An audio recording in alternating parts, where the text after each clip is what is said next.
안녕하세요. 불용입니다. 자, 오늘 해야 될 얘기, 지방 미분양 아파트와 관련된 얘기를 하기 전에 여러분들한테 뭔가 시장 돌아가는 근본적인 것들과 관련된 얘기를 조금 먼저 해야 된다라는 생각을 해보게 됐습니다. 그래서 그 부분에 대한 얘기를 준비를 하고 있었는데 또 하필이면 자, 지난주 금요일 날 무슨 일이 있었었냐면은 미국의 SVB 은행이라고 하죠. 그쪽에서 또 문제가 또 터지면서 여러분들의 심장을 불안하게 만드는 그런 부분들도 좀 있었던 것 같아요. 근데 이제 그것들을 보면서 저의 경우에는 2007년, 여러분들은 이제 2008년이라고 알고 있었는데 2007년 서브프라임 모기지 사태라고 하는 사건이 갑자기 떠오르더라고요. 그 부분에 관련된 얘기도 여러분들과 함께 리스크와 관련된 얘기를 한 번 더 언급을 하면서 지방 미분양 아파트로 연결해서 한번 이야기를 진행을 해볼까 합니다. 왜 그러냐면 부동산 투자를 하시면서 여러분들이 가장 어려워하시는 것 중에 하나가 시장의 흐름과 투자 타이밍과 관련된 부분이죠. 자, 그런데 제가 본 관점으로 보게 되면은, 이런 부분이 생기겠다라는 생각이 몇 가지가 나오더라고요. 그래서 그 부분 중에서도 지방 미분양 아파트와 관련된 얘기를 해야 되는데 그 얘기를 하기 전에 전반부에는 무언가 시장 돌아가는 얘기를 조금 이해하고 넘어가야겠다. 자, 그리고 중간쯤에 지난주에 원래 하려다가 못했던 지식산업센터라든지 요즘 좀 애를 먹고 있는 그런 부분에 대한 얘기도 시간이 된다면 다시 한번 언급을 좀 하려고 하는데요. 일단 먼저 오늘도 이번 주 시장 분위기를 보면서 이야기를 좀 해보도록 하겠습니다. 자, 일단 이번 주 시장 분위기를 보게 되면은요, 예전과는 확실히 달라졌던 기사들이 좀 많이 나오는 것 같아요. 2월 전국 아파트 경쟁률 쑥 올라갔다. 즉 1월 3일 부동산 대책 나오고 난 다음부터 조금씩 거래량이 늘고 강남 재건축 아파트가 움직임이 나타났고 그다음에 거래량이 잠실이라든지 기타 목동이라든지 거래량이 조금씩 늘어났다. 자, 그러면서 2월 전국 아파트, 여기서 말하는 전국 아파트는 서울 수도권뿐만 아니라 지방 쪽도 해당이 되는데 그동안에 저희가 뉴스 기사를 가지고 검색하고 여러분들과 이야기를 나눌 때를 보게 되면 지방 아파트 중에서도 입지가 좋은 곳, 그다음에 가격이 싼 곳들은 경쟁률이 조금 더 높게 나왔다라는 부분들을 아마 기억을 하실 겁니다. 그만큼 시장이 좋지 않다라고 하더라도 가격이 싼 부분에 대해서는 사람들이 관심을 여전히 가지고 있다라고 말씀을 드렸었죠. 자, 그다음에 둔촌주공 줍주 899가구 모집에 4만 명이 몰려서 경쟁률이 46대 1이 나왔다. 실제로 지지난주, 특히나 지난주 같은 경우는 많은 분들이 저한테 물어보는 질문 중에 상당수가 그런 내용이었었어요. 둔촌주공 괜찮을까요? 근데 그 부분에 대한 얘기는 제가 잠깐 언급을 지난주에 했었습니다. 어쨌든 시장 분위기는 어느 정도 풀려가고 정부의 목적대로 가져가고 있는 것 같다. 그리고 정부의 목적이 어느 정도 달성되는 것 같다라고 판단을 할 수가 있는 것 같고요. 이런 시장 분위기를 보면서 이제부터 여러분들이 신경 써야 되는 것들은 이런 시장 분위기를 본 실수요자들 그리고 투자자들이 앞으로 어떤 생각을 하겠느냐, 내 주변에 있는 사람들은 어떤 생각을 하고 움직이고 있고 어떤 생각을 하고 서로 대화를 나누고 있는지에 대한 것들을 생각하는 게 필요하겠죠. 이 기회에 팔자, 서울 아파트 매물 늘었다, 호가도 1억씩 올라 라고 얘기를 하는, 즉 이 기회에 내 물건들을 포트폴리오 조정을 하겠다라는 사람들도 나타나고 있죠. 자, 그런데 이런 생각을 하면서 투자자들은 그래서 들어가야 되나라고 하는 가운데에서 지금 밑에 있는 기사를 보게 되면 급매물 소화, 일시 반등, 하지만 대세 상승은 이르다라는 기사가 나오면서 또다시 불안한 감정을 만들고 있죠. 여러분들 지난주에도 제가 언급을 했지만 당연한 현상이라고 말씀을 드렸습니다. 지금까지의 직전 상황을 보게 되면 부동산 그러니까 아파트 가격은 상당히 많이 떨어졌고요. 그 이유는 금리 인상 때문이었다. 자, 그런데 이 상황을 보면서 좋은 곳으로 들어가려고 하는 사람들이 가격이 싸졌으니까 이참에 들어가겠다라고 하는 부분이 나타났지만 문제는 그 가격들이 해소가 되고 급매물들이 소화가 되면서 다시 조금 더 높은 가격들만 남아있다 보니까 싸게 살 수 있는 구조도 아니고 그런데 앞으로 더 상승을 할 것이냐도 불확실한 상황이다 보니까 지금 현재 상황에서는 주춤거리는 사람들이 나타난다고 말씀을 드렸죠. 바로 이 상황과 현재 상황이 맞물리면서 다음번에 여러분들이 어떤 판단을 하느냐가 가격이 올라가거나 아니면 주춤하거나 또는 급매물이 더 나오거나 라는 양극단의 상황이 언제든지 나올 수가 있다. 그렇죠? 자, 그런 상황이기 때문에 대세 상승은 아직 이르다는 말은 어느 정도는 맞는 것 같아요. 하지만 대세 상승을 이르다라고 얘기해서 그러면 투자를 하지 말아야 될 것이냐라고 판단해서는 안 된다라고 여러 번 말씀을 좀 드렸죠. 중요한 거는 이제부터입니다. 특히나 이제 뒤에서 이제 언급을 하겠지만 미국이 흔히 말하는 거시경제죠. 거시경제 상황이 아주 웃긴 상황이 좀 만들어지고 있어요. 이런 부분들을 보면서 앞으로 어떤 식으로 전략을 세우고 접근해야 되느냐, 그리고 오늘 마지막에 얘기를 하게 될 지방 미분양과 관련된 부분도 한번 보자는 것이죠. 자, 어쨌든 밑에 있는 기사 따로 보지 않더라도요. 지금 현재 2월 기준, 그다음에 지금 3월이죠. 2달이 지나가는 이 순간까지 부동산 시장은 점점 회복되고 있다라는 것들은 변함이 없는 것 같아요. 자, 그런데 좀 전에 말씀드렸던 거, 갑자기 이상한 얘기가 돌기 시작하고 이상한 상황이 만들어졌습니다. 자, 미국 경제 상황을 주의 깊게 지켜보자라고 말씀을 좀 드리고 시작을 하려고 하는데요. SVB 파이낸셜 유동성 우려에 60% 폭락이라는 기사가 지난주 금요일 날 나오고요. 그리고 난 다음에 시장이 막 어수선해지는 상황이 만들어졌죠. 자, SVV가 뭔지는 모르겠는데 어쨌든 뭔가 터졌대. 자, 그러면서 한편으로 이런 내용이 나옵니다. 이 상황이 크게 문제가 없을 것이다 라고 얘기하는 사람도 있고요. 또 이렇게 되니까 야, 미국 연준이 금리를 올리기 시작하면서 발생된 문제, 금리를 너무 올리니까 채권 가격은 떨어지고 미국 국채죠. 안전하다고 해서 미국 국채에 투자했던 이런 은행들이 이것들을 갖다가 지금 해소를 할 수가 없는 상황이 만들어지면서 결국 파산의 상황까지 만들어졌다. 이렇게 되니까 미국이 이렇게 돼? 세계 금융시간이 혼조세에 접어들었다. 이런 상황이 만들어지고 있다고요. 자, 이러면서 얼마 전까지는 미국 연준이 0.5까지는 아니더라도 최소 0.25는 올릴 거다. 아직까지는 물가가 잡힌 것도 아니니까 적정하게나마 금리를 올릴 것이다. 그때 제가 이렇게 말씀을 드렸었죠. 금리를 올리기는 올리는데 끝이 보인다라고 얘기를 했는데 미국의 어떤 조그만 금융시장 일부가 갑자기 문제가 생김으로 인해서 올리기가 어려운 상황이 만들어졌습니다. 올리기 어려운 상황이 만들어지면서 이제는 금리를 올리기보다는 다시 시장을 안정화시킬 수 있는, 원래는 얼마 전까지는 물가 상승을 잡겠다라는 목표가 연준의 목표였다면 이제는 하나가 더 추가가 됐죠. 금융시장 안정이라고 하는 상황이 추가가 됐는데 금융시장 안정이 추가되려면 금리를 올릴 수 없는 상황이 만들어졌다. 이 상황이 되면 또 누군가는 이런 얘기를 하게 됩니다. 금리가 인하되니까 부동산이라든지 주식이라든지 이런 시장으로 흐름이 들어가겠네, 돈이 들어가겠네, 이런 얘기를 하시는 분들도 있는데 그거는 제가 볼 때는 좀 오바인 것 같아요. 자, 어쨌든 밑에 있는 기사 한번 보도록 하겠습니다. 밑에서 두 번째 기사. SVB 사태로 당분간 유동성 리스크가 금융시장의 화두가 될 듯.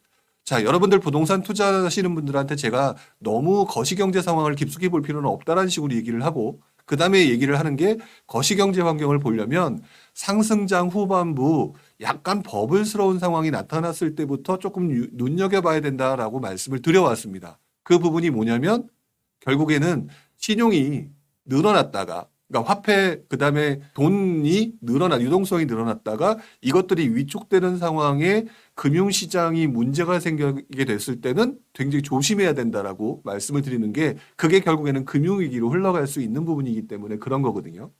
그런 상황이 되니까 뭐 미국도 요즘에 나오는 기사들 때 훑어보니까 시장에 그렇게 큰 영향을 미치지 않을 거다. 이 정도는 뭐 그냥 내부에서 잘 해결될 거다라는 얘기도 나오고 있고요. 그 다음에 맨 아래 우리 장관님도 SVB 사태, 국내 금융시장 영향은 제한적일 거다라는 내용이 나온다는 것이죠.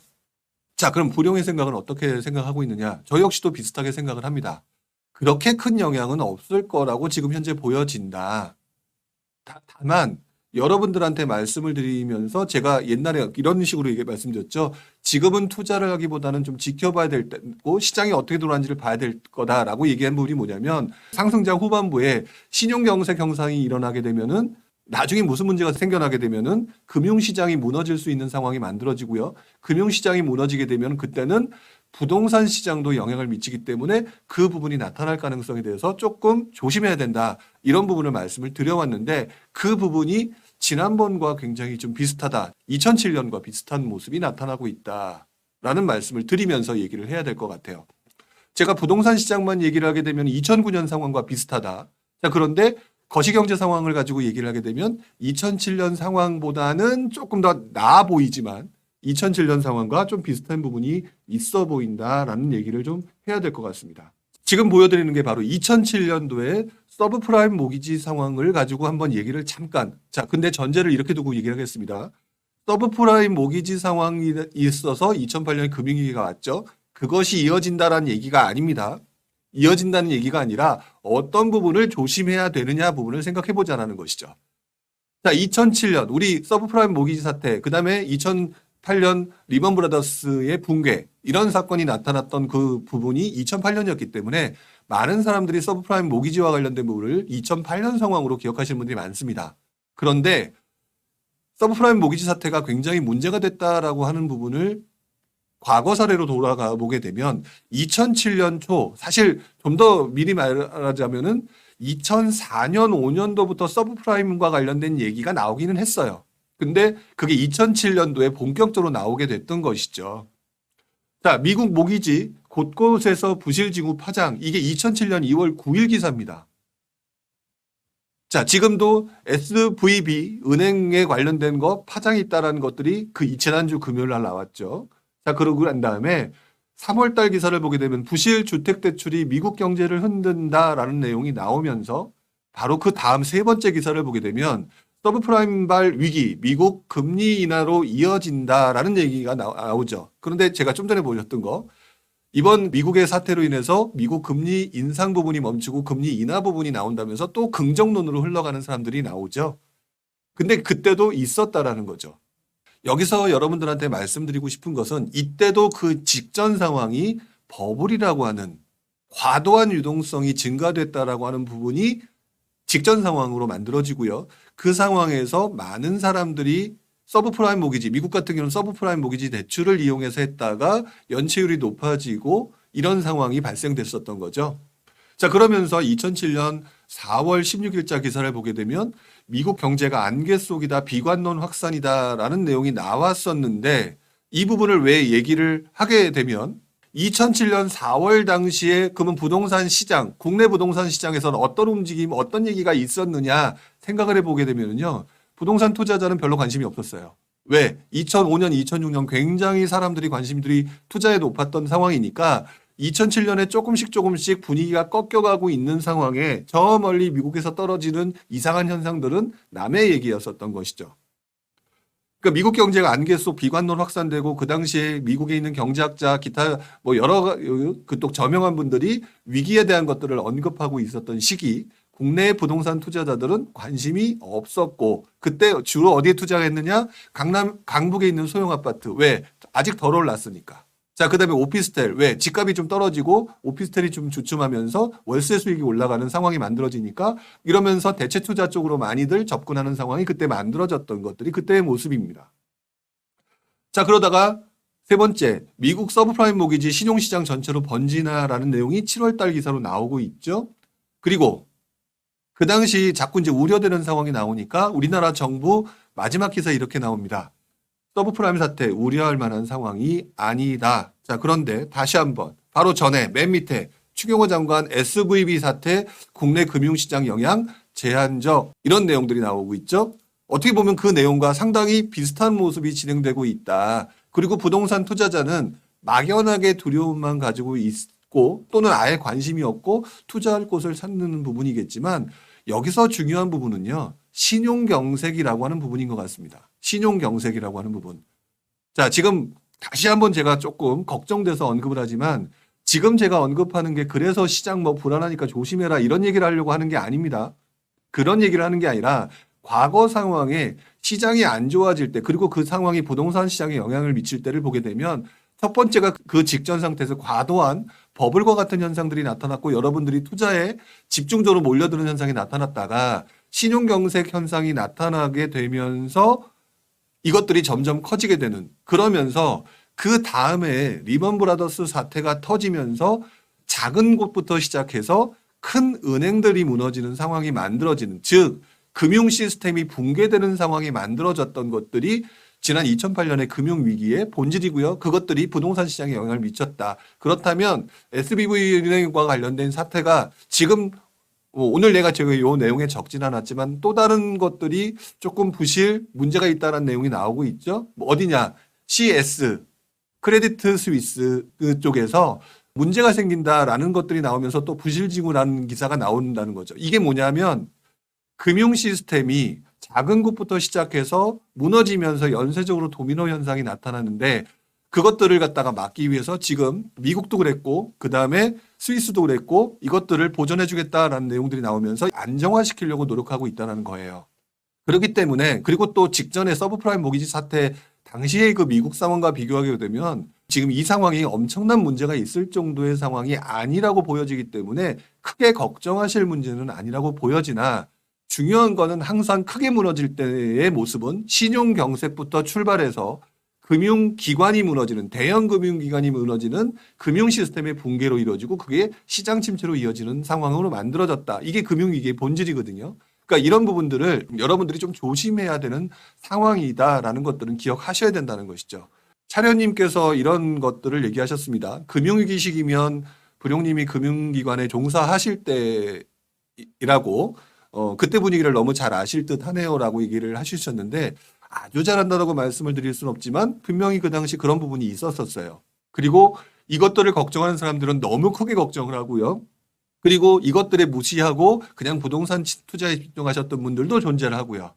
자, 그런데 요번에 터졌던 내용들은 예상이 되었던 부분이기도 할 겁니다. 어느 정도 수준에서는. 왜 그러냐면은 직전까지 분위기가 달아오는 유동성이 크게 증가했다가 시장이 연준이 그랬던 어쨌든 간에 다시 한번 신용이 위축되는 그런 유동성이 위축되는 그런 현상이 나타날 때는 자잘하게 먼저 조그만 곳에서 약한 부분에서 터지게 되고 그것들이 연쇄적으로 이어질 수 있는 것들이 있다. 그렇다면 투자자 입장에서는 어떻게 생각해야 되느냐?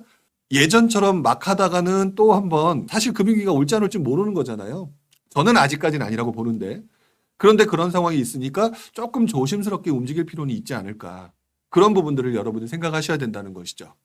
자, 그래서 여러분들한테 꼭 말씀드리고 싶은 부분은요. 신용경색이라고 하는 시장이 문제가 발생됐을 때는 항상 그걸로 인해서 작은 연결고리부터 터지면서 대형 기관으로 연결되는 금융시스템 붕괴로 나타나는 경우가 있다. 그러니 이런 부분이 있다라는 정도는 이해를 하시고요. 본인들의 포트폴리오 조정이라든지 또는 지금 현재 상황에서 시장이 지금 살아나니까 지금 무리하게 들어가겠다라고 하는 착각은 하지 않으셨으면 좋겠다. 그런 부분은 언급하게 드리고 싶은 거죠. 다만 그걸로 인해서 투자를 하지 말아야 된다라고 생각하는 것은 절대 해서는 안 된다. 앞으로 계속해서 이런 것들이 만들어질 때 여러분들이 어떻게 해야 되는지에 대한 부분은 제가 또 이야기를 한번 해보도록 하겠습니다. 제가 왜 장황하게 지금 미국 얘기도 하고 과거 얘기도 했느냐. 그 부분이 바로 이제는 국내로 돌아와서 조금 더 지켜보자는 거죠. 자, 한번 보겠습니다. 잠깐 미국의 상황을 좀 접고요. 이 부분을 얘기를 해야 될 것 같아요. 1월 3일 정부 대책이 나왔습니다. 자, 그러면서 다 풀었어요. 서울 수도권 지방 다 풀었었는데 그 푼 이유는요. 거래 자체가 제대로 되지 않아서 경기 침체 또는 부동산 시장 침체로 이어질까 봐 이것들을 해소해야 되겠다라고 다 풀었습니다. 서울 강남 일부 지역만 제외하고 다 풀었죠. 자, 그랬더니 오히려 황당하게도 강남 일부 지역부터 움직임이 시작되면서 옆으로 번져나가는 느낌으로 나타나고 있는데 여전히 안 좋은 것은 지방시장입니다. 자, 그리고 그 부분을 잘 생각해 보게 되면 이미 지난 몇 년간 여러분들은 입지가 좋은 것들이 움직인다, 올라간다라고 하는 것들을 봐왔단 말이죠. 그러니까 이참에 차라리 지방 같은 경우 조금 더 입지가 좋지 않은 곳들이 이렇게 한번 스톱이 걸리니까 움직임이 어려워지는 거를 봤으니 이때 입지가 좋은 곳으로 들어가는 게 좋겠구나. 그것이 훨씬 더 나중을 위해서 좋겠구나라고 해서 여러분들이 지금 움직이는 모습이었거든요. 자, 문제는 그래서 서울 수도권이 어느 정도 살아나는 거는 괜찮습니다. 자, 근데 문제는 정부가 어떤 일을 정부나 서울시 같은 경우 어떤 것들을 지금 얘기가 나오고 있었냐면 토지거래 허가구역들을 지금 푼다 안 푼다 얘기하는데 안 푼다 쪽으로 얘기가 어쨌든 지금 현재 나오고 있죠. 바꿔 말하면 이건 거라는 거죠. 여러분들은 그걸 기대하고 있는 분들이 있겠지만 서울과 수도권은 정부나든지 이런 쪽에서 예상하던 대로 제대로 지금 시장이 움직이고 있는 것 같다라고 하는 상황이에요. 그러면 이 상태로 계속 가야 되겠죠. 여기에서 갑자기 어느 지역을 풀어줬을 때, 예를 들어서 강남 일부 지역 그 토지, 그 잠실 이런 것들을 풀어줌으로 인해서 또는 목동 풀어줌으로 인해서 여기가 팍 튄다라고 하게 되면 원래 목적 달성하고 벗어나는 행동이 될 겁니다. 또다시 시장이 불안해지는 상황이 되는 거거든요. 그러니까 토지거래 허가구역에 관련된 부분은 그렇게 쉽사리 해결을 해주기보다는 차근차근 시장 분위기 보면서 해줄 가능성이 높게 되겠죠.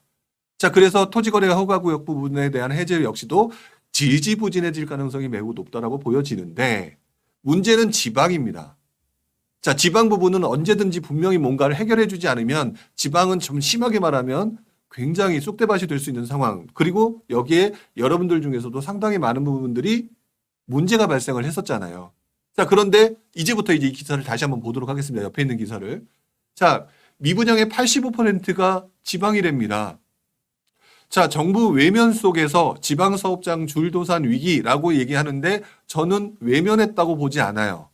외면한 거는 지방 쪽을 기준으로 보시는 사람들의 입장에서 외면일 뿐 실제로 외면이 아니라 일단 가장 문제가 심각하다고 봤던 서울 수도권의 위축, 가장 많은 사람이 살고 있는 곳부터 건드려서 우리 1.3 대책을 갖다 둔촌주공 구하기라는 표현을 썼었잖아요. 여기가 살아나니까 주변부로 번져나가는 상황이 만들어졌으니까 이 다음에는 어떤 행동을 취해야 되느냐? 일단은 위기가 있을 거로 보였던 서울 수도권부터 일단은 해결을 했으니 그 다음에는 지방 부분을 봐야겠다라는 상황이 만들어지고 있는 시장 분위기가 된다라는 거죠. 그런 상황에서 지금 시장은 상당히 좋지 않습니다. 계약하면 현금 7천만 원, 뭐 어느 곳이 그러냐, 미분양의 무덤, 대구 파격 마케팅 속출. 자, 이러면서 이 말은 바꿔 말하면 시장이 상당히 안 좋다라는 얘기가 있는 거잖아요. 자, 이런 상황이 만들어지니까 언론이나 이런 데에서도 다시 한번 포커스를 맞추는 것들이 바로 세 번째 기사입니다. 미분양 해소를 위해서 한시적으로 거래세 감소 카드 나오나 뭐 나올지 안 나올지는 모르지만 거래세, 쉽게 말하면 취득세, 그다음에 양도세 부분 건드려라라고 하는 어떤 시장 분위기를 지금 언급하고 있는 거가 되겠죠. 이 시장 분위기를 언급하게 되는데 그렇지 않아도 지금 현재 지방 관련된 부분이 여전히 안 좋은 상황에서 바로 이런 것들을 해야 되지 않느냐라고 하는 그거를 만들어줘야 되고요. 그 다음 기사, 서울 청약이 잘 나가는데 지방 미분양 빨간불, 건설사들 노심초사. 결국에는 정부 입장에서는 가게도 챙겨야 되고 기업들도 챙겨야 되는 상황이 만들어지겠죠. 자, 그런 상황인데 자, 서울 청약 잘 나가는데 야, 서울은 어느 정도 해결된 것 같아. 근데 서울 갔다가 토지거래 허가제를 더 풀어준다고? 이게 아니라 이제부터는 지방 쪽에 관련된 부분을 조금 생각을 해야 된다라는 생각을 해야 된다는 것이죠. 패트릭 리님, 대구는 애초에 4억 시세인데 7억대 분양이라서 사람들이 안 산 게 아닐까요? 라고 얘기를 해주셨는데 네, 뭐 그것도 포함이 될 수 있겠죠. 하지만 어떤 특정 지역의 상황만 보지 말고 전체적인 시장을 보자라고 한다면 지방 같은 경우는 대구뿐만이 문제가 아니죠. 대구뿐만이 아니라 다른 여러 군데 지역에 들어가서 미분양들도 많이 있고 예를 들어 대표적인 건 이제 포항 같은 경우 그 밖에 다른 지역들 이런 것들이 있다. 그런 것들을 좀 큰 그림으로 봐야 되는 거죠. 정부가 무엇은 대책을 만들어낼 때라고 하게 되면 시장 자체의 어떤 일정 지역, 특정 지역의 그 부분만 보기보다는 전반적인 큰 그림으로 풀어나가기 때문에 일부 지역만 보게 되면은 시장의 큰 그림을 보지 못하는 경우가 발생이 됩니다. 자, 어쨌든 제가 다시 앞으로 돌아가서 얘기를 하게 되면 이런 상황이 되었잖아요. 이런 상황이 되면은 이제부터는 정부가 무언가 생각을 안 할래 안 할 수가 없다라는 거죠. 자, 그런데 그러면은 다시 지방을 이렇게 하겠습니다라고 얘기를 바로 할까요? 제가 볼 땐 그렇지 않을 것 같습니다. 원희룡 장관도 여러 번 얘기를 거쳤듯이 뭐 그런 대책이 나오게 된다 하더라도 책임은 니네들이 져야 되고 뭐 건설사 같은 경우는 니네들이 뭐 자구 노력을 해야 되고 이런 내용들이 여러 번 나왔습니다. 이게 뭐냐? 설사 나중에 시장이 안 좋아져 풀어줄 땐 풀어주더라도 일단 니네들 제대로 해라고 하는 부분이 먼저 선행될 수밖에 없는 것 같고요. 그 다음에 뭔가 얘기가 진행되는 상황이에요. 그래서 제가 그동안 여러 번의 언급을 했었던 거로 기억을 하게 되는데 일단 서울과 수도권은 아유 이제 조금 어느 정도 좀 다행이네 라는 상황으로 만들어졌고요. 그래서 서울 수도권을 건드리는 상황이 아니라 이제부터는 지방 부분에 대한 고민과 해결 부분을 어떻게 해야 될 거라고 하는 부분을 생각해야 되는 상황이 만들어졌고 시장에 있는 지금 이 뉴스 기사를 보게 되더라도 지방사업자는 난리가 났고요. 미분양 엄청나게 많은데 다 85%가 지방이고요. 어떤 지역들 대구 같은 경우는 파격 마케팅 이런 상황이 되고 그러니까 언론에서는 거래세 좀 어떻게 해야 되는 거 아니야라는 상황이 만들어지고 있다. 이런 상황이 만들어지고 있을 때는 드디어 정부 입장에서는 만지작 해야 되는 상황이 만들어졌다는 것이죠. 자, 여기에 지금 제가 좀 전에 말씀드렸던 미국의 SVB 은행과 관련된 이런 것들이 문제가 터졌다. 잘 한번 생각해 보시기 바랍니다. 예전에도 제가 서브프라임 모기지와 관련된 2007년 상황도 말씀드렸던 것처럼 이런 것들이 뭐 아직은 괜찮을지 몰라도 무언가 터질 가능성이 있어요. 그렇죠? 자, 그렇게 되면 우리나라 국내 경기까지 영향을 미칠 수 있는 금융경색, 신용경색들이 만들어지면서 시스템이 무너지는 상황이 되면 시장이 문제가 될 수가 있습니다. 자, 그런 상황이 되면 어떤 식으로 생각을 할까요? 경기 침체가 나타날 가능성이 높아지는 상황, 여기서 금융 리스크도 커지고 있는 상황, 그렇다면 결국에는 금융 리스크를 보완하는 문제와 함께 지금 현재 시장이 침체되고 있는 곳, 더 침체될 수밖에 없는 상황으로 만들어지는 것들은 막아야 된다라고 하는 것들이 또 한번 만들어질 겁니다. 자, 그렇죠?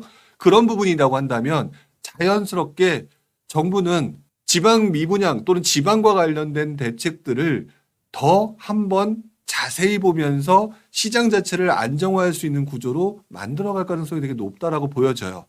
그냥 지방 자체로만 보게 되면 모르겠는데 큰 그림으로 보게 되면 일단 서울 살렸고, 자, 지방이 이제 문제가 있어서 조금 어떻게 되나 지켜보고 상황을 만들어 가고 있어야 되는 상황인데 외국에서 뭔가 이상한 상황이 터졌네. 이런 것들이 영향을 미치면서 국내 경기, 일단은 세계 경기도 침체될 상황이 만들어지죠. 자, 그렇게 되면서 우리나라 경기도 침체될 상황이 만들어지죠. 그런 상황이면 금융 시스템이나 이런 것들을 전반적으로 고려하면서 국내 경기도 어떻게든 뭔가 살리기 위한 대책을 만들어야 되는데 지금 화두로 나온 게 지방이라는 거죠. 바로 그런 부분들을 생각하게 되면은 이런 부분들이 만들어지면서 지방과 관련된 규제 완화 가능성이 그러지 않아도 존재하고 있었는데 무언가 신경을 쓸 때가 되었구나라고 하는 부분들을 한 번쯤 생각해 보게 되는 것 같습니다.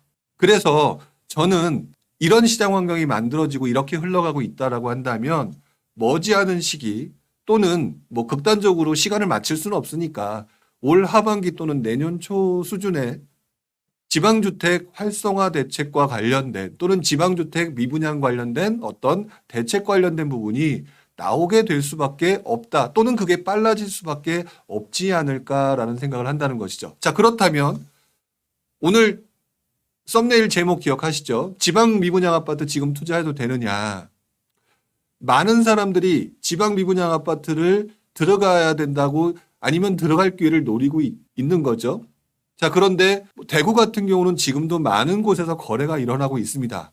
그 거래가 일어나고 있는 가장 큰 이유 중에 하나는 가격이 많이 싸졌고요. 두 번째로는 입지가 그 어떤 지역 지방 중에서 좋은 대구라고 하는 광역시 지역이기 때문에 그런 거는 맞는 건데 이왕이면 여러분들이라면 어떤 혜택까지 보면서 하기를 원하실까요? 당연히 양도세 감면이라든지 취득세 혜택이라든지 기타 여러 가지 뭐 임대사업자 제도도 있겠죠? 임대사업자 제도와 관련된 혜택이라든지 이런 것들을 기대하는 사람들이 이왕이면 꼭 먹고 알 먹고라고 하는 생각들을 하고 있는 상황이 만들어질 거예요. 자, 그러면 지금 들어가는 게 맞겠느냐, 조금 더 지켜보는 게 맞겠느냐라고 해볼 수도 있고요. 또 역으로 여러분들이 지금 이제 지켜보면서 안 들어가잖아요. 그럼 시장은 더 안 좋아지는 모습으로 나타날 거예요. 지방 같은 경우는. 어떻게 되면 또 한편으로는 시장이 그 정부가 가만히 있을 수 없는 상황이 더 강하게 만들어지는 것들이 있겠죠. 그래서 저는 개인적으로 이런 생각을 좀 해보게 됩니다. 자, 지방 미분양 아파트라고 하는 부분, 지금 현재 서울과 수도권의 지금 현재 분위기, 그 다음에 미국의 상황과 연결돼서 지금 현재 굉장히 안 좋은 상황들이 만들어지고 있는 모습, 그러므로 해서 정부가 굉장히 지금 골머리를 썩고 있는 상황이 만들어졌죠. 이 골머리를 썩고 있는 상황에서도 가장 먼저 생각해야 될 부분은 시장의 안정과 시장의 안정이라고 하는 부분을 생각을 해야 된다. 그렇게 됐을 때 지금 현재 부동산 시장 자체도 보게 되면은 지방이 가장 골칫덩어리로 남아있는 상황. 그러면 자연스럽게 지방에 대해서 무언가 혜택을 주면서 살리려고 하는 상황이 만들어지게 되는 구조로 흘러가게 될 거다. 그렇다면 여러분들이 그것들을 이해한 상태에서 지방 미분양 아파트를 투자를 해야 되는 어떤 포인트를 잡아야 되겠죠. 자, 그러면 지금 지방 미분양 아파트에 투자로 들어가신 분들이 분명히 있으셨고 있으실 겁니다. 그렇죠? 있으셨고 있으려고 하는 그분들은 지금 제가 말씀을 드렸던 이런 시장 상황을 알고 먼저 투자하셨느냐, 모르고 일단 뭐 미분양이 돈 된 데더라고 들어가셨느냐 생각해 보면 아마 후자일 가능성이 높으실 거예요. 그런데 제가 그동안에 투자를 하거나 그동안의 시장 분위기를 봤었을 때는 이렇게 무언가 구조가 만들어질 때는 조금 더 기다리는 게 좀 더 맞다라는 생각이 좀 들어요. 왜? 지방 미분양 주택에 대한 혜택이 나올 것 같거든요.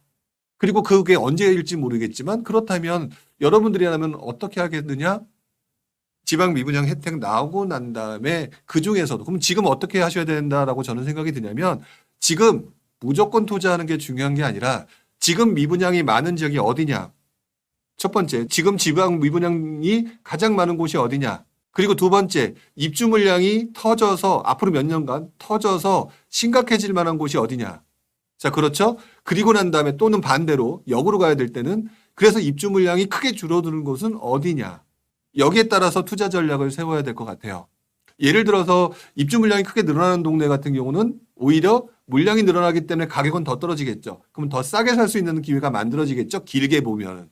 반대로 입주 물량이 줄어들어가는 것 같은 경우는 그래도 시장 분위기가 수요와 공급이 큰 원칙에 따라서는 가격이 오를 수 있는 구조이기 때문에 공급이 줄어드는 곳으로 들어가겠으면 좀 단기적으로 혜택을 볼 수가 있는 거겠죠. 이건 전략적으로 접근해야 되는 거니까.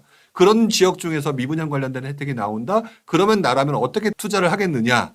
이런 부분에 대한 것들을 지금 준비하고 공부해야 되는 게 맞는 거지. 지금 누군가가 지금 들어갈 기회가 옵니다라고 막연한 소리라는 걸 가지고 지금 들어가는 게 맞느냐? 저라면 그렇게 하지 않는다라는 거죠. 자, 뭐 키우님, 뭐 대구, 허부님, 대구, 천안, 아산 얘기를 하셨는데 제가 이 자리에서는 어느 지역을 특정 지역을 언급하는 사람은 아니라는 거 아마 알고 계실 거예요.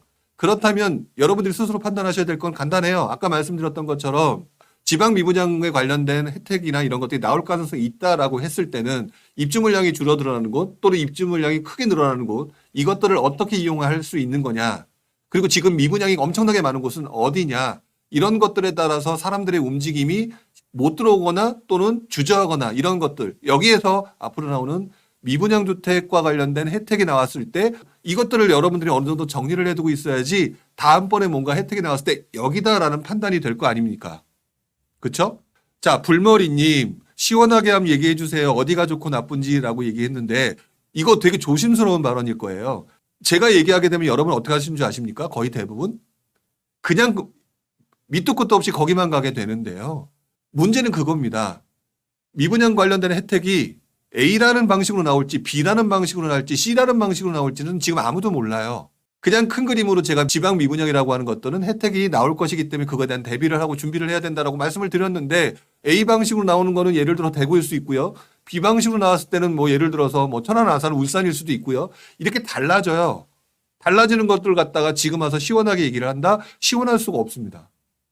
제가 지금 말씀드리는 거는 지방 지금 많은 사람들이 볼 때 뭐라고 얘기하고 있느냐? 안 된다. 지금 위험하다라고 얘기를 하고 있는 분들이 되게 많죠. 이럴 때 역으로 생각을 해야 된다. 그리고 지금 지방 미분양과 관련돼서 여러 가지 구조상으로 봤을 때는 혜택이 나올 수밖에 없는 상황으로 만들어지고 있다. 그러면 지금 거의 대부분에 있는 사람들이 이거라고 할 때, 그러니까 아니라고 할 때 나는 미리 준비해놓고 몇 군데를 타켓으로 잡아놓고 있고 난 다음에 뭔가 혜택이 나왔을 때 들어간다. 이렇게 판단하는 것들이 맞는 거지 이 자리에서 어느 지역이다라고 얘기를 하는 것들은 앞으로 나타날 수 있는 정책의 변수들 무슨 정책이 나올 수 있는 것들을 모르는 상황에서 얘기하는 것들은 저보고 신점치라고 하는 것밖에 안 되는 거겠죠. 자, 하여튼 그 부분을 생각하셔야 된다. 그렇다라고 한다면은 여러분들이 지금 아마 오늘 방송 끝나고 난 다음에 들어가서 보세요. 일단 첫 번째 입주 물량 많은 곳 조금 길게 보시면 괜찮다고 그랬죠? 자, 입주 물량 보는 거 여러분들 뭐 부동산지나 충분히 볼 수 있는데 그걸 안 보겠다? 여러분 공부 안 하겠다는 얘기. 제가 방송하는 거 제가 항상 그랬지 않습니까? 저는 여러분들한테 어떤 특정 적을 찍어서 혼란을 시켜주려고 하는 목적을 가지고 이 방송을 하는 사람이 아니다. 여러분들이 부동산 투자 제대로 하실 수 있는 능력을 갖추게끔 하는 거 그게 제 나름대로의 어떤 그런 의도니까 그 부분을 생각해 주셨으면 좋겠습니다. 자, 이제 정리를 좀 한번 해보도록 하겠습니다. 여러분들 또 이제 나머지 시간 질문을 좀 받아야 되니까. 정리를 하다 보면 지금 현재 서울과 수도권은 많이 괜찮아진 모습이다. 이런 상황에서 다시 한번 서울과 수도권의 규제 완화 부분이 나오게 되면 그 지역이 달아오를 수 있는 그렇게 되면 정부 입장에서 원하지 않는 입장이 되겠죠. 그렇기 때문에 그 부분은 되게 조심스러울 것이고요. 이 상황에서 그렇다면 다음번 수순은 지방 규제 완화 쪽에 조금 더 포커스를 맞출 수밖에 없다. 자, 그런 상황에서 무슨 일이 있었냐? 미국에 무슨 문제가 터졌습니다. 그리고 그 문제가 터진 것은 신용경색, 금융 시스템 문제 이런 것들이 발생됐기 때문에 우리들이 가장 무서워하는 금융위기급으로 연결될 수 있는 뭔가 지저분한 것들이 만들어졌다. 자, 그런 상황이 됐을 때 예전보단 덜하지만 어쨌든 신경 쓰고 봐야 된다. 그렇다고 하더라도 여러분들 보고 투자하지 말란 얘기는 아니다. 분명한 거는 정부나 세계 뭐 미국도 그럴 거고 스위스도 그럴 거고 이런 곳에서 뭔가 대비라고 준비를 할 테니까 이런 상황이 만들어지면서 경기 침체 상황이 만들어지게 되면 분명히 부양책 또는 무언가 만들어내려고 하는데 그 수순이 좀 전에 말씀드렸던 지방 쪽에 조금 포커스를 맞춰야 되는 상황이 만들어지게 될 것 같다. 자, 그렇다면 여러분들 지방 많은 분들이 관심을 갖고 있는데 지방에 대한 관심을 갖고 있는 이 상황에서는 지금 들어가는 게 중요한 게 아니라 아직까지 시스템 위기가 어떻게 되는지 몰랐잖아요. 이제 터지거나 아니, 터졌다가 아니죠. 이제 미국의 SVB 은행 같은 경우도 역시 마찬가지로 뭔가가 터진 그는 이제 일주일 정도밖에 되지 않았고 과거 서브프라임 모기지 역시도 1년에 걸쳐서 뭔가가 곪고 터지면서 문제가 생겼다는 거를 설명드리면서 가능성이 있으니까 그 부분에 신경 써라. 하지만 그런 것들 인해서 결국은 정부나 이런 쪽에서 뭔가 신경 쓸 테니 지방 미분양을 이 상황이 변동되는 상황을 지켜보면서 준비해라. 그리고 그러기 위해서는 아까 말씀드렸던 것처럼 입주 물량이라든지 그다음에 미분양 증가폭이 굉장히 높았던 곳 이런 곳들의 상황을 지켜보면서 나의 상황에 맞춰서 길게 투자하겠다라고 생각하시는 분들, 실수요자라고 하는 분들은 뭐 그런 것들 같은 경우는 대구 같은 것도 좋겠죠. 아무리 입주 물량이 늘어나도 장기적으로 좋아지는 곳이니까. 또 아니면 반대로 입주 물량이 줄어드는 곳에서 조금 더 빠르게 좀 한번 해보고 싶다라고 하는 분들 아마 분명히 나올 거다. 그 부분으로 큰 그림은 잡아놓고 전략적으로 접근해야 될 때가 됐다. 이런 식으로 접근을 하라는 거죠. 자, 이렇게 해서 제가 지금 오늘 말씀드렸던 지방 미분양 아파트 지금 투자해도 될까? 지금은 아니다라고 말씀을 드립니다. 오히려 더 다가오는 시기가 더 좋은 상황이 만들어질 것으로 보여지니 일단 지금부터는 입주 물량 여러분들 잘 보셨잖아요. 계속 보셨잖아요. 그런 거 보시면서 지금부터 서로들 여기 중에서는 각자 뭐 스터디도 하시는 분들도 있고 뭐 하시는 분들도 있죠. 의견 나누시면서 뭔가 해봤으면 좋겠다. 그런 것들을 챙기시라는 거죠. 이제부터는 여러분들의 질문을 받아야 될 것 같은데요. 자, 화면 넘겨놓고 이제 여러분들 질문 한번 보도록 하겠습니다. 박준웅님, 대구는 현재 마피 5천에서 7천은 기본이고 1억 넘는 곳도 있는데 언제쯤 들어가는 것이 좋을까요? 라고 얘기했지만 제가 항상 말씀을 드렸죠. 언제라고 하는 거는 저도 모른다. 중요한 거는 전략적으로 접근해야 된다라고 얘기했고 아까 그렇게 얘기했습니다. 자, 대구는 대표적으로 입주 물량이 많아지는 곳. 자, 그렇기 때문에 입주 물량이 많아지는 곳이고 가격이 싼 곳이라고 하지만 많이 떨어졌다고 하지만 결국에는 지금 현재 상황에서 가장 문제가 되는 것들은 미분양의 해소입니다. 내가 투자해서 언제 오를까가 중요한 게 아니라 그것들이 올라가기 위해서는 미분양의 해소라고 하는 부분이 발생돼야 되겠죠. 미분양의 해소라고 하는 부분이 발생되는데 제가 대구에 대한 부분을 조금 좋지 않게 봤던 이유는 그럼에도 불구하고 입주 물량은 늘어나게 되어 있다. 자, 그렇기 때문에 두 가지가 부딪히는 경우에는 상당히 오랜 시간 동안 애를 먹을 수 있다라고 하는 부분 때문에 특정 지역을 제가 폄하를 하지 않음에도 불구하고 조금 시간이 걸릴 수 있다라고 하는 거죠. 그래서 박준홍님께서는 투자로 접근하신다. 근데 투자는 대부분 다 단타 또는 단기로 접근하시죠. 단기는 아니다라고 말씀을 드립니다. 그러니까 언제쯤이 들어가는 게 아니라 실수요자, 대구에 살고 계신 분들이라면 저는 지금 같은 경우에 들어가셔도 크게 문제없다. 좋은 거 들어가셔라. 하지만 투자자라면 왜들 투자자들 그렇게 급하게 들어가느냐. 뭐 2009년도 10년도에 대구 뭐 미분양 잡아서 폭등했을 때 그때 경험 때문에 이렇게 들어가겠다라고 얘기하시는 거는 그 직전 상황의 시장 분위기를 모르시는 분들이 하는 소리다. 그러니까 지금은 언제쯤이라고 보기에는 실수요자와 투자자라면 분리해서 판단해야 된다. 그러면 스스로 박준웅 님이 어떤 스타일이고 내 상황이 어떤 상황인지 스스로 아시겠죠? 투자자라면 아직, 그 다음에 실수요자라면 뭐 그렇게 크게 문제는 없다라는 말씀을 좀 드립니다. 자, 호흡박님, SVB는 지역은행 규모 수준이라고 하는데 이게 어떤 도화선이 될까 불안합니다. 라고 얘기하셨는데 뉴스 기사에서는 지역은행이라고 하지만 그게 뭐 16인가 17인가 그렇잖아요. 그러면 미국에서 16이 17이면 굉장히 큰 거죠. 다만 중요한 거는 지역은행이라서 폄하할 것도 아니고 뭐도 아니고 중요한 거는 신용경색에 따른 시스템, 금융 시스템의 어떤 특정 약해진 약해거리가 무너진 것이고 무너진 곳들은 또 다른 영향도를 미쳐서 더 다른 이쪽과 연관되는 또 다른 조금 더 큰 것들이 무너지고 하는 상황이 만들어질 수 있는 게 금융위기고 그런 것들이 만들어질 수 있으니까 불안해할 수는 있다. 하지만 예전보다는 그런 상황은 아닌 것 같고 예전에는 미국이 부동산 엄청나게 버블이었잖아요. 그런 상황은 아닌 것 같고 오히려 여러분들이 지켜보면서 조금 보수적으로만 가면 크게 문제가 될 건 없다. 뭐 금융위기 터졌어도 2008년 금융위기 터졌어도 2009년 10년 지방 공급 부족과 관련돼서 여러분들 투자할 곳이 없으니까 서울 수도권 뭐 장사 안 되고 돈 못 버니까 여러분들 그걸로 몰려가서 그 지역들의 움직임을 강하게 만들었던 거 있었잖아요. 충분히 그런 것들이 있기 때문에 어떤 도화선이 될까 두렵다라고 하는 부분들을 조심은 하되 그걸로 인해서 포기를 해서는 안 된다라고 하는 건 변함이 없는 것 같습니다. 그렇기 때문에 지역은행 규모 순이라고 무시하거나 또는 그것 때문에 저그러니까 괜찮을 거야 라고 하기보다는 그럼에도 불구하고 움직일 만한 곳들 어디냐 아까 살짝 언급들을 몇 번 해드렸죠. 그런 것들로 행동하시는 게 저는 좋을 것 같다 이렇게 말씀을 좀 드립니다. 자, 그 다음 자 시니스터님 다음 주부터는 분양가 관계없이 중도금 대출되고 5억 상한도 풀린다는데 영향이 많이 미칠까요? 라고 얘기하셨는데 분양가 관계없이 중도금 대출되고 라고 하는 부분이면 당연히 할 수 있는 사람은 사겠죠. 근데 일단은 누구들도 그 여러 사람들도 미국 상황도 지켜보면서 조금 주춤하실 거예요. 일단 그 것들은 영향이 많이 미칠까요의 문제는 그것들은 결국은 파급 효과입니다. 뭐든지 이 심리는 도미노 현상이거든요. 여러 가지가 계속 튀어나오게 되면 영향을 미치는 거기 때문에 사실 중도금 대출되고 5억 상한이 풀린다 이런 부분들이 부동산 시장이 회복되는데 굉장히 큰 영향을 미치겠는데 단기적으로는 안 좋은 영향을 미칠 것 같아요. 요즘 분위기가. 뭐 근데 그 부분은 앞으로 계속해서 크게 문제가 없다라고 하고 뭐 각종 국가들이 뭐 정부 보증해 주겠다라서 문제될 상황을 만들게 되면 국내 상황만 집중하게 되면은 좋은 의미다라고 표현을 해야 될 것 같고요. 그런 경우는 영향을 많이 미치지 않을 것 같다고 저는 생각이 들어요. 자, 뒤로 또 한번 내려가 보도록 하겠습니다. JC 린님, 천안시 미분양이 아직 있는데요. 서북구의 가격이 반등하는 것 같네요. 이 정도면 받아줄 가격인데 라고 생각하는 사람들이 매수하면서 나오는 단기 반등으로 봐도 될까요? 라고 얘기를 하셨습니다. 뭐든지 반등은 단기 반등부터 시작을 합니다.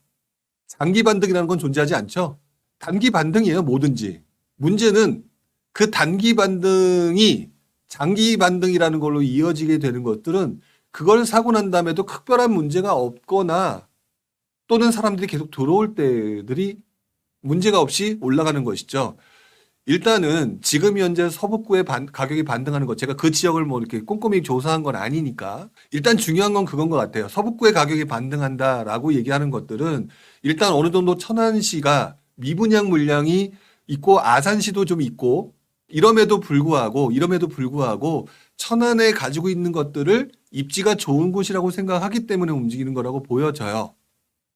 그렇기 때문에 제가 볼 때는 지금 현재는 크게 문제는 없는 것 같고 지금 단기 반등이라고 하더라도 미분양 주택 부분이 지금 어떤 상황으로 없어져 가느냐 부분을 조금 더 지켜보셨으면 좋겠고요. 또는 그 미분양 물량들이 그 지역의 중심지가 아닌 정말 외곽 지역이라서 정말 형편없는 곳만 남아있다라고 한다면 그 내부에 미분양이 많다라고 얘기할 수는 없어요.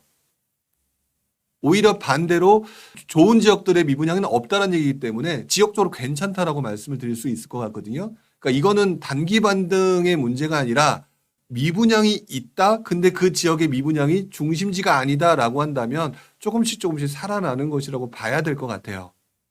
물론 이 부분에 대해서는 제가 나중에 실제로 천안 부분은 좀 더 보고 난 다음에 말씀을 드려야 될 것 같아서 단기 반등이냐 아니냐의 문제는 일단 미분양 물량들의 그 수준, 그 다음에 아직까지 아산이라든지 이런 것들이 남아있음에도 움직인다라는 것들은 천안이라고 하는 곳들을 좋은 입지라고 판단하는 사람들이 많다라고 하니까 단기 반등이라고 보기에는 조금 더 다지고 있는 정도로 보여진다. 이렇게 좀 말씀을 드려야 될 것 같습니다. 자, 그 다음에 또 뒤로 넘어가도록 하겠습니다. 자, 마티님, 서울 모아타운 재개발은 어떻게 보시는지요? 라고 얘기를 하셨는데 서울 모아타운 재개발 솔직히 말씀드리면 저는 개인적으로 모아타운은 아주 긍정적으로 보지는 않습니다. 다만 요즘 들어서 서울시가 조금 모아타운 관련돼서 신문기사를 몇 번 봤어요. 그렇기 때문에 어떻게 보시는지요? 라고 얘기를 하시면 저는 원래 성향은 차라리 그거 할 바에는 가격이 싸진 대단지 재개발, 그다음에 속도가 빠른 재개발 이거부터 본다라고 항상 말씀을 드려왔어요. 그렇기 때문에 다만 한 가지 추가되는 부분은 그것들이 제대로 진행되지 않는 상황에서 지금 서울시나 이런 쪽에서 모아타운 부분을 좀 뭔가 자꾸 만들어서 정책 부분을 추가를 하게 되죠. 이러니까 지금 현재 상황으로는 모아타운의 관심도가 계속 늘어날 것으로 보여진다. 이 정도밖에 말씀을 못 드릴 것 같아요. 왜냐하면 아까 말씀드렸던 것처럼 부동산 투자는 원래 가장 좋은 것은 입지가 좋은 곳부터 하는 게 가장 좋습니다. 그러면은 여러분들이 그것을 생각하고 있다는 얘기는 그 좋은 입지를 할 돈이 없으니까라고 생각하시는 거잖아요. 많은 분들이. 그렇다면은 모아타운의 재개발과 관련된 서울시의 정책들이 어떻게 나오는지 그리고 얼마만큼 풀어주는 쪽으로 가는지에 따라서 장기적으로 좋아질 거냐를 보시는 거지 지금 당장이라고 한다면 저는 아직까지는 모아보다는 다른 곳을 보겠다 이렇게 말씀을 드립니다. 자, 뒤로 넘어가도록 하겠습니다. 자, 가성비님, 오늘 채팅창을 보니 대구에 관심이 높다는 게 느껴지네요. 라고 얘기하셨는데, 그만큼 대구가 여기서 말씀을 드릴 수 있는 건 그거죠. 장기적으로는 무조건 오르게 되어 있어요. 대구 같은 경우는. 그러니까 실수요자나 투자자에 따라서 자기 성향에 맞춰서 투자처를 찾을 때 대구가 우선순위가 될 것이냐 아니냐만 결정하시면 되지, 대구가 오르냐 떨어지냐 부분에 자체에 대해서는 고민할 필요가 없다. 그만큼 많은 분들이 관심을 가지고 있는 곳이다. 라고 생각을 하셔야 되겠죠. 아마 대구 같은 경우는 그래서 생각보다 지금 덜 떨어지는 부분도 있습니다. 지금 이렇게 많은 분들이 가지고 있으니까, 그 관심을 가지고 있으니까. 그래서 대구는 현재로서는 제가 조금 아니다라고 표현했지만 장기적으로는 진짜 많이 튀겠죠. 그것만큼은 변함이 없는 것 같아요. 자, 도끼와 게임님, 창릉 물량 증가 때 일산 동구 아파트 시세 변동에 영향이 있을 것 같은데 어떻게 보시나요? 무엇을 물어보시는지는 잘 모르겠지만, 정확히 모르겠지만, 창릉 신도시 개발한다고 그랬을 때 일산 동구, 일산 서구 아파트에 계신 분들 몰려 나와서 데모하고 그랬던 거 기억나실 겁니다. 집값 떨어진다고. 근데 지금 창릉 신도시 어떻게 됐는지는 지금 뭐 사전 청약도 일부는 됐고 했지만 아직까지 뭐 그것들이 일산에 영향을 미치는 상황은 아니죠. 오히려 그 중간 단계에서 다른 지역이 다 오르니까 일산, 동구, 서구 다 올랐습니다. 그거는 인정을 하셔야 되겠죠. 자, 그렇다면 도끼와 게임님이 영향이 있을 것 같은데 어떻게 보시나요가 중요한 게 아니라고 저는 생각을 합니다. 창릉 진짜로 물량이 증가하는 그 시점이 언젠지를 나중에 확인하시고요. 그 확인하는 시점에 물량이 터지게 되면 일산 동구뿐만 아니라 서구 일산 전체의 시세에 영향을 미치게 되겠죠. 이것 자체는 변함이 없습니다. 그러면 그것들을 이용해서 나는 어떤 투자를 하느냐가 더 중요한 거죠. 어떻게 보느냐가 무슨 문제가 있겠습니까? 무슨 상황이 필요하겠습니까? 나한테 직접적인 영향이 없는데 직접적인 영향을 미칠 수 있는 상황이 실제 발생되는 시점, 그게 2025년인지 2027년인지 모르지만 그런 상황이 만들어졌을 때 오히려 일산을 어떻게 투자해야 되느냐, 길게 보고 싸게 살 수 있느냐, 아니면 그때를 좀 피해가느냐의 선택은 개인의 선택일 뿐이다. 개인의 상황에 따라서. 물량 증가 때문에 시세 변동에 영향이 있다 없다라고 얘기하는 일반론적인 얘기에 자꾸 넘어가지 마시라. 투자자가 되려면 그것들을 이용하는 방법에 대해서 신경을 쓰시라. 당연히 시세 변동 나타나죠. 그거를 나는 어떻게 이용할 거냐에 대해서 조금 더 신경을 써주셨으면 좋겠습니다. 그게 저는 투자자라고 생각해요. 다시 한번 보도록 하겠습니다. 이제 쭌파님 질문 있는데요. 저 같은 경우 미분양 많은 지역에 투자를 하였습니다. 투자 목적으로 매수를 했고 미분양이 증가되는 시기, 그리고 규제 전에 샀습니다. 입주 시기가 2026년인데 그때까지 입주 물량이 많고 현재도 미분양이 많습니다. 추후 전세 임차가 어려울 것으로 판단돼서 지금이라고 손해를 보더라도 분양권을 파는 게 나을까요? 입지 시기에 투자금이 더 들어갈 것으로 판단됩니다. 라고 얘기를 하셨습니다. 사실상 이런 경우가 좀 제일 안타까운 경우죠. 왜냐하면 처음부터 분석을 하고 입주 물량의 추이라든지 그다음에 상승장 후반이냐 아니냐에 따라서 약간 좀 투자에 관련된 지식을 늘려놓고 들어갔으면 좋겠는데 그게 아니었던 상황에서 이걸 해결을 해야 되는 상황이니까 참 난감한 상황인 것 같아요. 저도 사실 이 부분에 대해서는 항상 말씀을 드리지만 정답은 존재하지 않아서 항상 안타까운 것 같아요. 중요한 거는 그거인 것 같습니다. 입주 시기가 2026년, 앞으로 3년 남았죠. 분양은 받은 지 얼마 안 된 것 같습니다. 2026년이니까. 그때까지 입주 물량이 많고 현재도 미분양이 많습니다라고 얘기를 하셨어요. 그렇다면 지금 현재 상황으로서는 입주 물량도 많고 미분양도 많다라고 한다면은 어떻게 보면 좀 전에 얘기했던 대구 상황과 좀 비슷해지는 부분이기도 하죠. 근데 대구는 입지라도 엄청나게 좋죠. 근데 그것이 아니다라고 한다면 저는 개인적으로 매도와 관련된 준비는 하시는 게 맞다고 보여져요. 그리고 그렇게 생각하셔야 되겠죠. 물타기라는 거를 저는 시도를 했던 것 같아요. 그 당시에. 물타기. 보통 물타기라고 하게 되면은 주식에서 가격이 떨어질 때 더 많은 물량을 사서 투입 단가를 낮추는 방법을 물타기라고 얘기를 하죠. 근데 저는 부동산을 물타기는 그런 돈이 없으니까 워낙 큰 물건이니까 물타기를 어떤 식으로 표현을 했냐면 아까 말씀드렸던 것처럼 엄청나게 미분양도 많고 물량이 많다라고 한다면 최대한 팔려고 집중을 합니다. 그 과정에서 손해를 볼 수 있다는 것도 인정을 해요. 근데 어차피 이거는 손해를 볼 수밖에 없는 상황이라는 걸 인정했다면 이거에 대해서는 신경 쓰지 않습니다. 지금 많은 분들이 손해를 그걸 보면서에 대해서 집중하시죠. 손해를 보는 거에 대해서. 자, 그런데 저는 그것에 집중해봤자 별 필요가 없는 상황이라고 한다면, 어쩔 수 없는 상황이라고 한다면, 그렇다면 그 이후에 확률 가능성이 높은 곳, 상승 가능성이 높은 곳, 아까 말씀드렸던 입주 물량이 줄어들고 미분양이 확실하게 줄어드는 곳이라고 하는 부분에 대해서 포커싱을 맞춰서 그것이 올라갈 확률이 높은 곳들을 찾아서 또는 공부도 해야 되겠죠. 그것들을 좀 더 집중을 해야 될 것 같아요. 그러면 이것들을 팔고 손해를 볼 수 있을지 몰라도 그것을 팔고 난 다음에 발생된 손해를 조금 더 단기적으로 몇 년 또는 더 가까운 단기적으로 가격들이 튈 수밖에 없는 곳. 그거는 지방 미분양 아파트 대책이 나오고 난 직후에 좀 더 명확해지겠죠. 그렇게 하면서 그것들을 오히려 이번의 손해를 그것으로 보완할 수 있는 것들로 물타기를 하는 전략을 세운다. 왜? 어차피 본 손해를 회복할 방법은 없잖아요. 근데 그것들을 손해를 안 보려고 계속 가지고 가게 되는 경우에는 손해가 더 커질 수 있는 또 다른 리스크가 있잖아요. 그러니까 저는 그냥 하겠습니다. 그리고 물타기로 가겠다. 실제로 그렇게 했을 때 저 같은 경우는 물타기를 하다가 손해를 본 적도 있었고요. 오히려 그 물타기를 극복한 적도 있었던 것 같아요. 근데 주식처럼 단기간에 낙폭이 굉장히 급등락을 하는 상황이 아닌 게 그 부동산이다 보니까 저 같은 저라면 입주 물량이 몇 년간 많고 미분양도 많다라고 한다면 결국 손절이라고 하는 부분에 대한 고민을 하겠다. 그리고 손절이라는 고민을 하면서 아까 제가 미분양 투자의 시기는 분명히 만들어지게 될 거거든요. 그때 시점에 해당되는 것들이 무엇인가에 대해서 준비하겠다. 라고 말씀을 좀 드려야 될 것 같아요.